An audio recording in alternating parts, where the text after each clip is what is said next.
AJ, isinapubliko na ang kanyang panganay na anak.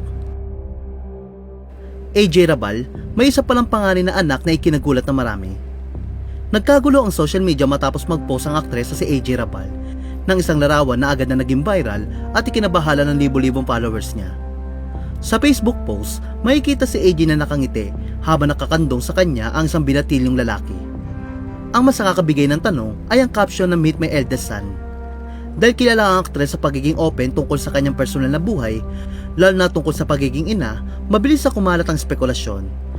Marami ang hindi makapaniwala sa comment section habang iba ay hindi nagawang itago ang pagkabigla at pagkalito. Ang ilan pa nga ay nagtanong kung bakit bigla raw may eldest son na hindi man lang nabanggit sa mga nauna niyang pahayag. Mabigat ang tono ng mga reaksyon, lalo na dahil kamakailan lamang ay nagbahagi si AJ na may 5 na siyang anak kung saan 3 ay kay Aljur Abrenica. Naipakilala na rin niya sa publiko ang 2 anak nila ni Aljur, si Alkina at si Aljur Jr. Kaya't na makita ang post na ito, hindi maiwasan ng mga netizen ang magtaka kung may hindi ba raw nalalaman ng publiko tungkol sa aktres. Habang patuloy ang hula at komento, mas lalo pang uminit ang usapan hanggang dito sa mismo sa gitna ng kaguluhan.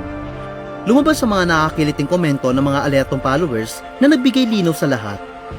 Hindi pala totoong anak ni AJ ang binatilyo, kundi isa niya pala itong kapatid na si JK Rabal.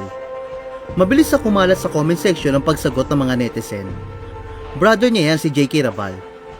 Hayop ka AJ, naniwala ako, buti na lang binasa ko ang comment section. Sa puntong iyon, sabay-sabay na pabuntong hininga ang mga fans. Ang iba ay dahil sa ginhawa, iba dahil sa realization na tila naperahan sila ng konting prank. Kilala si AJ sa pagiging palabiro minsan sa social media, kaya't marami ang natuwa na isa lamang ito nakakatawang kalituhan at hindi bagong kontrobersiya tungkol sa kanyang pamilya. Sa uli, napatunayan lamang na kahit simpleng caption mula kay AJ ay maaari makapagyanig ng buong timeline.